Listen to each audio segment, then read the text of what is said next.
ചെയ്യാൻ ആഗ്രഹിച്ചിരുന്ന ഒരു കേക്ക്, ആ ഒരു കേക്കിൻ്റെ തീം കസ്റ്റമറായിട്ട് നമുക്കിങ്ങോട്ട് കൊണ്ടു തന്നു കഴിഞ്ഞാൽ എന്തുമാത്രം സന്തോഷം ഉണ്ടാവും. അതേപോലൊക്കെ ഞാൻ ചെയ്തിരുന്ന ഒരു കേക്കായിരുന്നു ഇത്.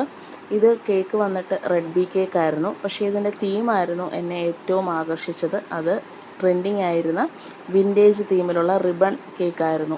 അപ്പോൾ കസ്റ്റമർ എനിക്ക് റെഫറൻസ് പിക്കൊക്കെ ഇട്ട് തന്നിട്ടുണ്ടായിരുന്നു. അപ്പോൾ റെഫറൻസ് പിക്ക് കണ്ടപ്പോൾ തന്നെ ഞാൻ കസ്റ്റമറോട് പറഞ്ഞായിരുന്നു, നമുക്കിത് 100% സെയിം ആയിട്ട് ഒരിക്കലും ചെയ്യാൻ പറ്റത്തില്ല, ഓൾമോസ്റ്റ് സിമിലർ ആയിരിക്കും. ഇപ്പോൾ എനിക്ക് തരുന്ന ഏത് കേക്കിൻ്റെയും റെഫറൻസസ് തരുമ്പോൾ ഞാൻ കസ്റ്റമറോട് അത് ഡിസ്കസ് ചെയ്തിട്ടേ ചെയ്യാറുള്ളൂ. കാരണം നമുക്ക് മറ്റൊരു വ്യക്തി ചെയ്ത കേക്ക് ഡിറ്റോ നമുക്ക് സെയിം ആയിട്ട് ചെയ്യാനായിട്ട് ബുദ്ധിമുട്ടായിരിക്കും. അപ്പോൾ അത് ഞാൻ മിക്കവാറും കസ്റ്റമറിനെ പറഞ്ഞ് ധരിപ്പിച്ചതിന് ശേഷമായിരിക്കും ഞാൻ ഓർഡർ എടുക്കാറുള്ളത്.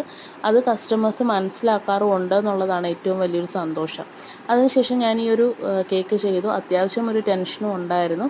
ഇതൊരല്പം ഹൈറ്റിൽ നിൽക്കുന്ന ഒരു കേക്കാണ്. 1 kg വെയിറ്റ് വരുന്നെങ്കിലും ഇച്ചിരി ടോൾ സൈസിൽ നിൽക്കുന്ന ഒരു കേക്കായിരുന്നു.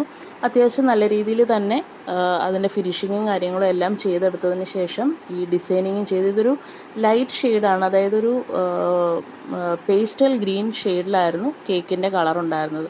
എന്തായാലും വർക്ക് ചെയ്ത് കഴിഞ്ഞ് കഴിഞ്ഞപ്പം ഞാൻ ഒത്തിരി സാറ്റിസ്ഫൈഡ് ആയിരുന്നു.